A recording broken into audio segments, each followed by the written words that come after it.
Yo, welcome back everybody. Shock here to another deck profile on the channel. Today we're going to be profiling sharks for you guys. Very excited to bring this to you as I think I've done something with this deck that's kind of unique and cool and basically turned this into something of my own. If you guys like the content I've been bringing you, this Yu-Gi-Oh content, don't forget to comment, like, subscribe to the channel, and check out my other videos of my Burning Abyss, Dinosaur, and even my past format decks. Let me know in the comment section what decks you guys want to see me do next. I've been considering doing GOAT, updating my Burning Abyss list, updating Dinos, things of that nature. So again, let me know what you think. And without further ado, let's get straight into the list. So we are playing a Shark deck. So basically in Sharks, we are, the game plan is basically make Bahamut Shark go Toad. And then whatever you kind of want from there. This deck doesn't care about Nibiru like whatsoever, so that's cool. But yeah, let's get straight into it. So talking first, the first normal summon of the deck is the 3 Botanical Princess and then the 3 Buzzsaw Shark. So you play the 3 and 3. They're really good. Botanical Princess, you can literally normal summon her, banish her from the field as cost, and then summon Buzzsaw Shark from deck. Buzzsaw Shark will get any fish from your deck, level 4 fish, and then you can overlay for rank 4 and usually go for Bahamut Shark at that point, which is obviously really good. It stops Nibiru, all that stuff. So it's literally a rank 4 spam deck that doesn't care about Nibiru at all. And yeah, Buzzsaw Shark tutors out any of your fish cards, which is really nice. There's definitely ways we can be pretty versatile with that play. So yeah, Buzzsaw Shark and Botanical Princess are absolutely insane. Then we have a crap ton of extenders, and I'm going to explain the monsters and the spells kind of together so you guys can get an idea. So the 3 Silent Angler, the 3 Tenyi Shathana, I believe, Shathana, I don't know how the heck you say it. 3 Unexpected Die. And then we play some 1-ofs. We play 1 Instant Fusion, 1 for 1, and 1 White Stingray. And finally we play 3 Whitefish Salvage. So this is obviously like a huge pile of cards, right? But essentially it's 15 cards that allow you to extend. All of them have their basic uses, but you kind of go from top right to bottom left. That's probably the highest value of the cards. So Silent Angler has no restrictions to the summon. The only thing is you can't really use one more than once per turn, because although it doesn't have once per turn clause, it does say that you can't special summon monsters from the hand for the rest of the turn after you use this effect to special summon itself. And all you have to do to special summon it is just control the water, which is really convenient.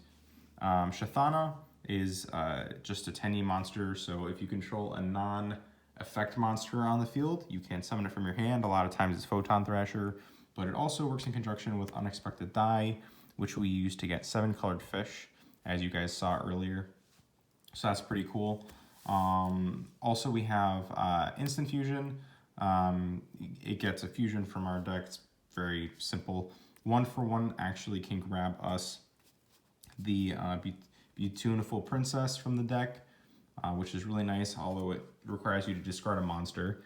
White Stingray also requires you to discard a monster on special summon. That's why we only play 1 of it, but it's really nice because it's searchable, and it kind of pairs up well with the Whitefish Salvage.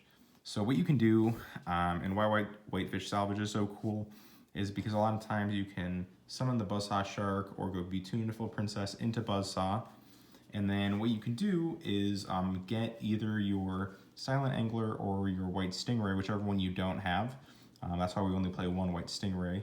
But you can get that card straight from your deck, detach it, and then if you have an extra water in hand, you can discard it to summon a Stingray, and then use Whitefish Salvage to add back any cards you need, which is really nice. So like basically White Salvage becomes an extender at that point. And I haven't really talked about this card that much. Not a lot of people know what this card does, but essentially it's a warrior returning alive. But for fish monsters, and it's continuous, all of its effects are once per turn, but it has that continuous effect. Once per turn, it can add back a card from your grave to hand. And then its other effect is if it is destroyed by your opponent's card effect and sent to the grave, you can take one fish monster from your deck and either add it to your hand or special summon it. So it also has a floating effect as well, which is pretty convenient.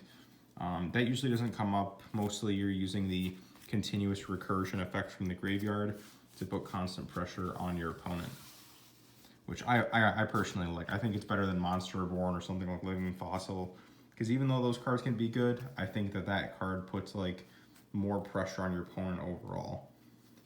Then we just play a couple more water monsters. We play 2 7-colored fish for the unexpected die, which is so funny that we're playing 7-colored fish, but it's actually optimal because you want to play the highest attack fish monster that you can, and Space Mamba, or Mamba, I can't remember what it's called, but yeah, it's slightly weaker than this, so 7-colored fish is what you want to play.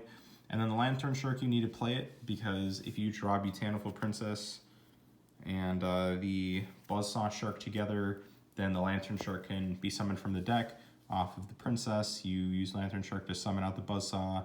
Buzzsaw uses its effect, and then if you had another extender, you can, like for example, Whitefish Salvage, you can grab maybe the Silent Angler that you got off the Buzzsaw and make either double Toad or Toad with a Dweller or anything like that. So yeah, that's it for those cards. And then we play basically just like, at this point you can really pick whatever else you want to play in the deck, but I think that this is what I chose to play. So 3 Pot of Desires, the 1 Called by the Grave, and the 1 Double or Nothing. So obviously Pot of Desires conflicts with something like Double or Nothing, because if you banish Double or Nothing, then you obviously don't have the card anymore. So you don't have that option in the extra deck. But when you do have that option going second, it's an easy OTK. Obviously Called by the Grave is really nice for being able to make sure your plays go through, but it's not searchable. And yeah, Desire, you just really need the +1s off Desires, and honestly, Double or Nothing is my 41st card, so if you don't want to play it, you can cut it, but a lot of that stuff just comes up to preference at a certain point. And then literally these 12 cards could be anything you want, but I'm just playing this and I'm giving you an example so you guys can kind of decide what you want to do for later. But right now, and I'm doing this with a lot of my decks, is I'm just playing 3 Ash, 3 Skullmeister, 3 Deep Crow, and 3 Infinite Impermanence. Obviously Infinite Impermanence, I would say, isn't like the best hand trap that you can play right now, but I do like it going first, and I do like its versatility. It's obviously not great against Virtual World and VFD, but I do think that overall it is a pretty decent card, so why not? All right, so that's it for the main deck. It's actually 41, so again, if you want to cut any of those one-ofs or anything like that, that's perfectly fine, but I think the specific fish cards I play at 1, you definitely want to keep those at 1 at least. And then pretty much besides that, I mean, you can cut the Call by the Grave, you cut the Double or Nothing, you can cut a hand trap, you can cut a lot of cards, but I kind of like where it's at. Also, something I consider is playing 3, what do you call it, 7-colored fish, but I don't think that's necessary. It's probably pretty bad. So anyways, onto the main core of the deck. For the extra deck, you're playing 3 Bahamut Shark and 3 Totally Awesome. Yeah, this is like the crappy rarity, but these cards are obviously really good. They're the namesake of the deck, and your opponent basically just loses when you just summon them. And then what's really cool is you can usually use Bahamut Shark to make Zeus. So like if your first Toad sticks, or maybe you use it 1 turn, then you can Bahamut Shark the next turn or whatever, get another Toad, maybe make a Zeus. I don't know, it's pretty strong. It's pretty strong. Dweller is kind of also one of those cards that works in the engine as well. Being a water is really strong, and then getting the attack boost too from Dweller is actually busted. Then you're playing your removal cards, 1 Light Dragon, a Adagnister. This card's actually busted. A lot of people don't know about it, but it's literally non-targeting removal that's generic rank 4 support, so It's it's basically in the card pool now for an incredible rank 4 support. And then the one Tornado Dragon, yeah, Tornado Dragon's just generic backward removal, you kind of need it. And then we are playing a bunch of ways basically to out big monsters.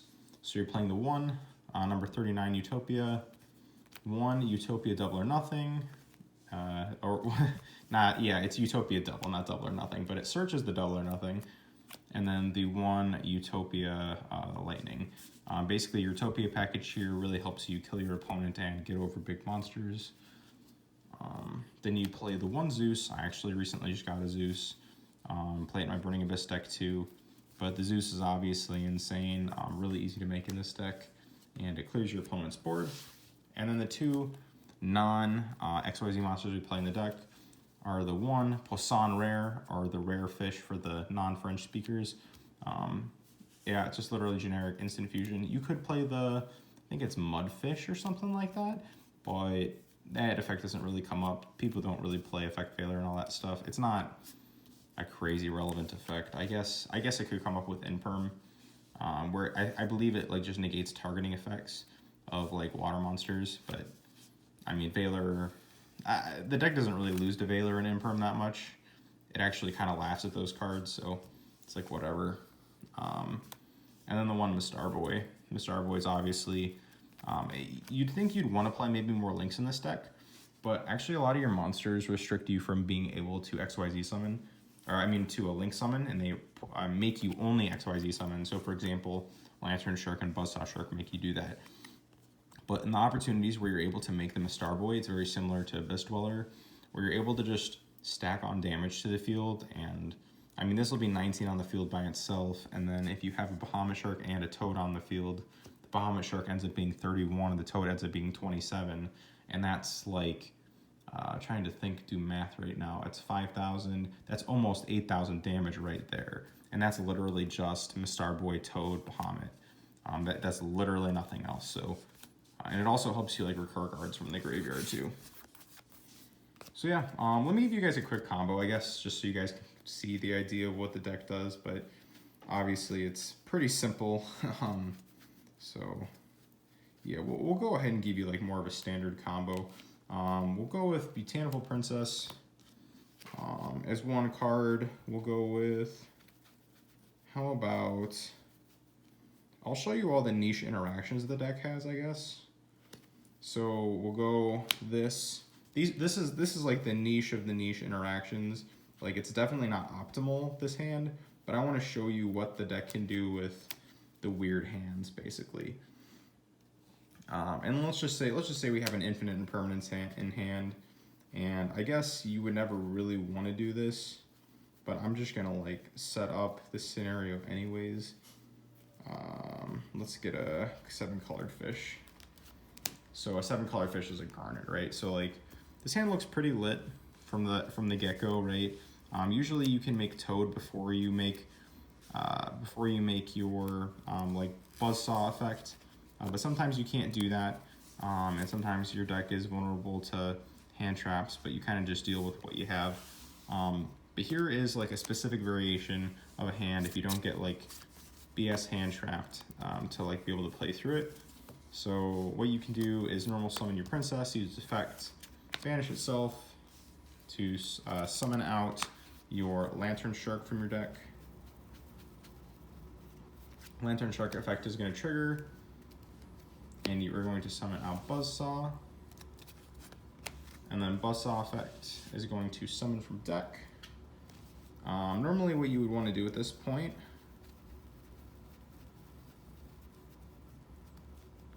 is search for the Angler, because the Angler is absolutely busted. Let's say you already resolved the Angler though, you still do have the option to get the White Stingray, and if you do, you can have that monster discard from your hand. So basically, you can save your Silent Angler for after you use your Stingray, if you do draw the Silent Angler, just so you guys have some options that you can think of. But then you would go ahead and overlay. Usually you would do the Silent Angler and anything besides the Buzzsaw, just in case they like out something specifically, you can then go into your Bahamut. We can put it into the Extra Deck Monster Zone, whatever, or we can just keep it here, doesn't matter. Summon out the Toad by detaching a monster, right? Pretty simple stuff, but make sure the detachers are pretty important for when you're doing combo hands, because you want to detach the Silent Angler here, and then after you detach the Silent Angler, you can go Whitefish Salvage to add back the Silent Angler, special it again, and then from there, if you wanted to, you could say, okay, well, maybe I don't want to go into the second copy of Bahamut Shark. Maybe I want to go into Dweller because I feel like I have an Impermanence chilling behind me. So you could go Dweller, Toad, Bahamut, set the Imperm with the White Salvage on board as well. So honestly, like a really strong ending board with 3 disruptions, recursion from the Toad and the White Salvage next turn, and you got the 7-colored fish in hand you were able to get away with. So again, you could also have gotten the White Stingray, but in this specific case, you really didn't need to. But in certain situations, the 1 copy of the White Stingray can come up in case you use your Silent Angler, or you have the Silent Angler and you want a special summon from your hand, but you want 1 more extender. The Silent Stingray can be that extender, and then you do the Silent Angler after that. So pretty cool stuff. But yeah, let me know what you guys thought. It's a pretty fun deck, pretty easy to play, but it's honestly a pretty fun deck, and I'm really excited I finally got it put together, and I can't wait to play it a little bit. So hope you guys have a great day. Take care. Bye-bye.